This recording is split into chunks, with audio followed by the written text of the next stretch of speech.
Northanger Abbey, by Jane Austen. Chapter 16. Catherine's expectations of pleasure from her visit in Milsom Street were so very high that disappointment was inevitable, and accordingly, though she was most politely received by General Tilney, and kindly welcomed by his daughter, though Henry was at home and no one else of the party, she found, on her return, without spending many hours in the examination of her feelings, that she had gone to her appointment preparing for happiness which it had not afforded. Instead of finding herself improved in acquaintance with Miss Tilney, from the intercourse of the day, she seemed hardly so intimate with her as before. Instead of seeing Henry Tilney to greater advantage than ever, in the ease of a family party, he had never said so little, nor been so little agreeable, and in spite of their father's great civilities to her, in spite of his thanks, invitations, and compliments, it had been a release to get away from him. It puzzled her to account for all this. It could not be General Tilney's fault. That he was perfectly agreeable and good-natured, and altogether a very charming man, did not admit of a doubt, for he was tall and handsome, and Henry's father.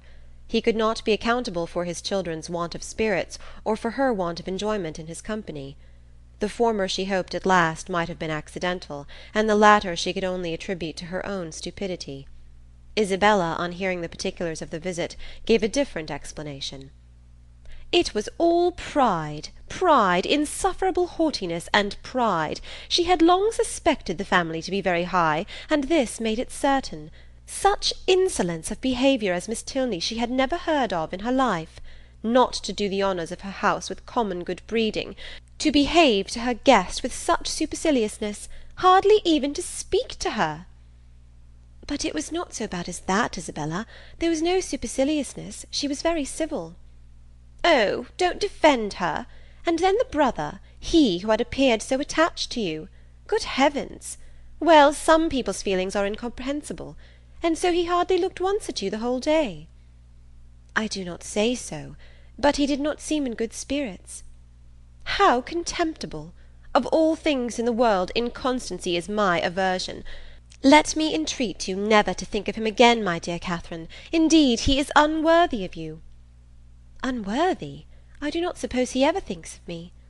"That is exactly what I say. He never thinks of you. Such fickleness! Oh, how different to your brother and to mine! I really believe John has the most constant heart."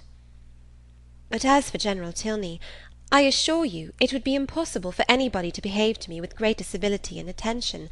It seemed to be his only care to entertain and make me happy." "Oh, I know no harm of him. I do not suspect him of pride. I believe he is a very gentlemanlike man. John thinks very well of him, and John's judgment. Well, I shall see how they behave to me this evening. We shall meet them at the rooms." "And must I go?" "Do not you intend it? I thought it was all settled." "Nay, since you make such a point of it, I can refuse you nothing.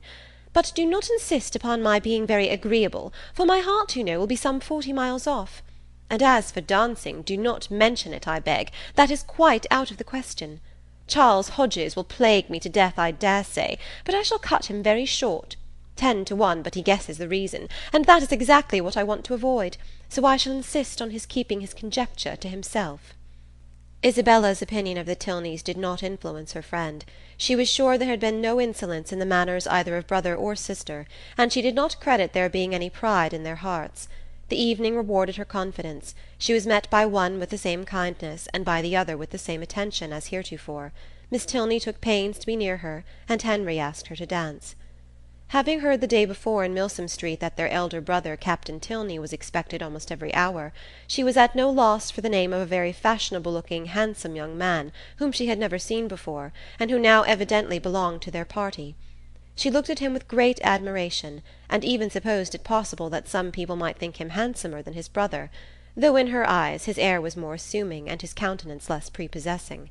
His taste and manners were beyond a doubt decidedly inferior, for within her hearing he not only protested against every thought of dancing himself, but even laughed openly at Henry for finding it possible. From the latter circumstance it may be presumed that, whatever might be our heroine's opinion of him, his admiration of her was not of a very dangerous kind, not likely to produce animosities between the brothers, nor persecutions to the lady. He cannot be the instigator of the 3 villains in horsemen's greatcoats, by whom she will hereafter be forced into a travelling chaise and 4, which will drive off with incredible speed.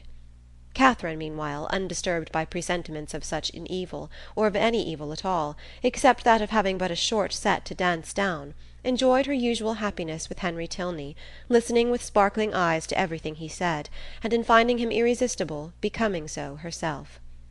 At the end of the first dance Captain Tilney came towards them again, and, much to Catherine's dissatisfaction, pulled his brother away. They retired whispering together, and though her delicate sensibility did not take immediate alarm, and lay it down as fact, that Captain Tilney must have heard some malevolent misrepresentation of her, which he now hastened to communicate to his brother, in the hope of separating them forever, she could not have her partner conveyed from her sight without very uneasy sensations. Her suspense was of full 5 minutes' duration, and she was beginning to think it a very long 1/4 of an hour, when they both returned, and an explanation was given, by Henry's requesting to know if she thought her friend, Miss Thorpe, would have any objection to dancing, as his brother would be most happy to be introduced to her. Catherine, without hesitation, replied that she was very sure Miss Thorpe did not mean to dance at all. The cruel reply was passed on to the other, and he immediately walked away. "Your brother will not mind it, I know," said she, "because I heard him say before that he hated dancing, but it was very good-natured in him to think of it. I suppose he saw Isabella sitting down, and fancied she might wish for a partner, but he is quite mistaken, for she would not dance upon any account in the world." Henry smiled and said, "How very little trouble it can give you to understand the motive of other people's actions." "Why? What do you mean?" "With you it is not, how is such a one likely to be influenced? What is the inducement most likely to act upon a person's feelings, age, situation, and probable habits of life considered, but how should I be influenced? What would my inducement in acting so and so?" "I do not understand you." "Then we are on very unequal terms, for I understand you perfectly well." "Me? Yes, I cannot speak well enough to be unintelligible." "Bravo! An excellent satire on modern language." "But pray tell me what you mean." "Shall I indeed? Do you really desire it? But you are not aware of the consequences. It will involve you in a very cruel embarrassment, and certainly bring on a disagreement between us." "No, no, it shall not do either. I am not afraid." "Well, then, I only meant that your attributing my brother's wish of dancing with Miss Thorpe to good nature alone convinced me of your being superior in good nature yourself to all the rest of the world." Catherine blushed and disclaimed, and the gentleman's predictions were verified.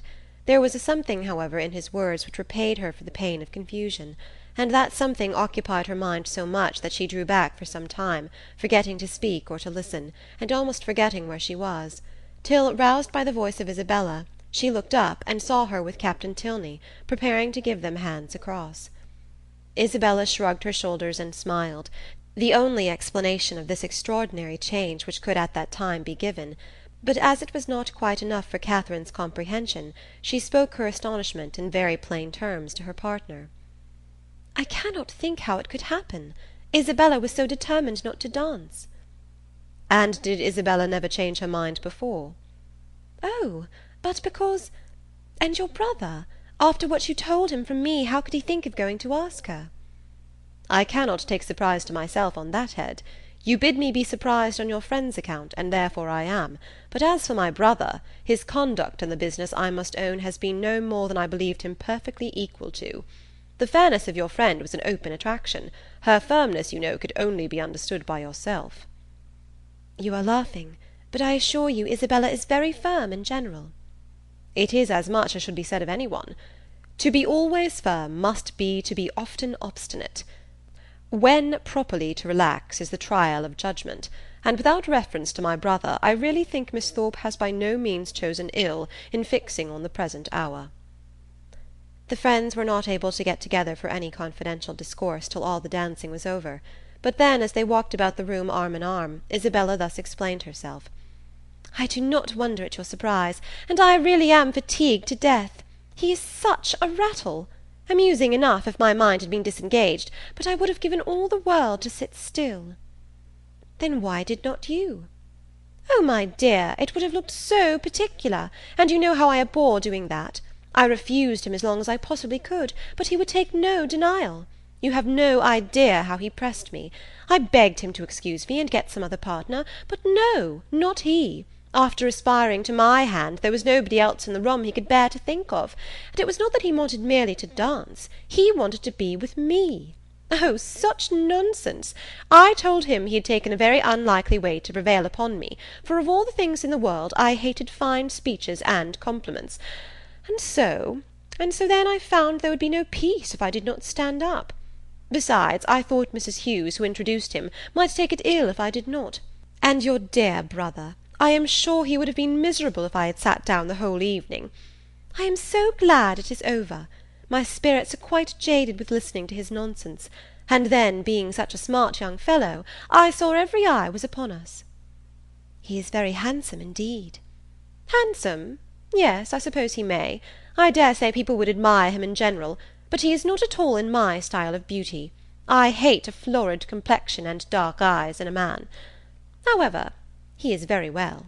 Amazingly conceited, I am sure. I took him down several times, you know, in my way.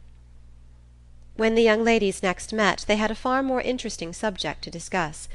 James Moreland's second letter was then received, and the kind intentions of his father fully explained. A living, of which Mr. Moreland was himself patron and incumbent, of about £400 yearly value, was to be resigned to his son as soon as he could be old enough to take it. No trifling deduction from the family income, no niggardly assignment to one of 10 children. An estate of at least equal value, moreover, was assured as his future inheritance. James expressed himself on the occasion with becoming gratitude, and the necessity of waiting between 2 and 3 years before they could marry, being, however unwelcome, no more than he had expected, was borne by him without discontent. Catherine, whose expectations had been as unfixed as her ideas of her father's income, and whose judgment was now entirely led by her brother, felt equally well satisfied, and heartily congratulated Isabella on having everything so pleasantly settled. "It is very charming indeed," said Isabella with a grave face. "Mr. Moreland has behaved vastly handsome indeed," said the gentle Mrs. Thorpe, looking anxiously at her daughter. "I only wish I could do as much. One could not expect more from him, you know. If he finds he can do more by and by, I dare say he will, for I am sure he must be an excellent, good-hearted man. 400 is but a small income to begin on indeed, but your wishes, my dear Isabella, are so moderate, you do not consider how little you ever want, my dear." "It is not on my own account I wish for more, but I cannot bear to be the means of injuring my dear Moreland, making him sit down upon an income hardly enough to find one in the common necessities of life. For myself it is nothing. I never think of myself." "I know you never do, my dear, and you will always find your reward in the affection it makes everybody feel for you. There never was such a young woman so beloved as you are by everybody that knows you, and I dare say when Mr. Moreland sees you, my dear child— But do not let us distress our dear Catherine by talking of such things. Mr. Moreland has behaved so very handsome, you know. I always heard he was a most excellent man. And you know, my dear, we are not to suppose but what, if you had a suitable fortune, he would have come down with something more, for I am sure he must be a most liberal-minded man." "Nobody can think better of Mr. Moreland than I do, I am sure. But everybody has their failing, you know, and everybody has a right to do what they like with their own money." Catherine was hurt by these insinuations. "I'm very sure," said she, "that my father has promised to do as much as he can afford." Isabella recollected herself. "As to that, my sweet Catherine, there cannot be a doubt, and you know me well enough to be sure that a much smaller income would satisfy me. It is not the want of more money that makes me just at present a little out of spirits. I hate money, and if our union could take place now upon only £50 a year, I should not have a wish unsatisfied. Ah, my Catherine, you have found me out. There's the sting. The long, long, endless 2 years and half that are to pass before your brother can hold the living." "Yes, yes, my darling Isabella," said Mrs. Thorpe, "we perfectly see into your heart. You have no disguise. We perfectly understand the present vexation, and everybody must love you the better for such a noble, honest affection." Catherine's uncomfortable feelings began to lessen. She endeavoured to believe that the delay of the marriage was the only source of Isabella's regret, and when she saw her at their next interview as cheerful and amiable as ever, endeavoured to forget that she had for a minute thought otherwise. James soon followed his letter, and was received with the most gratifying kindness. Chapter 17.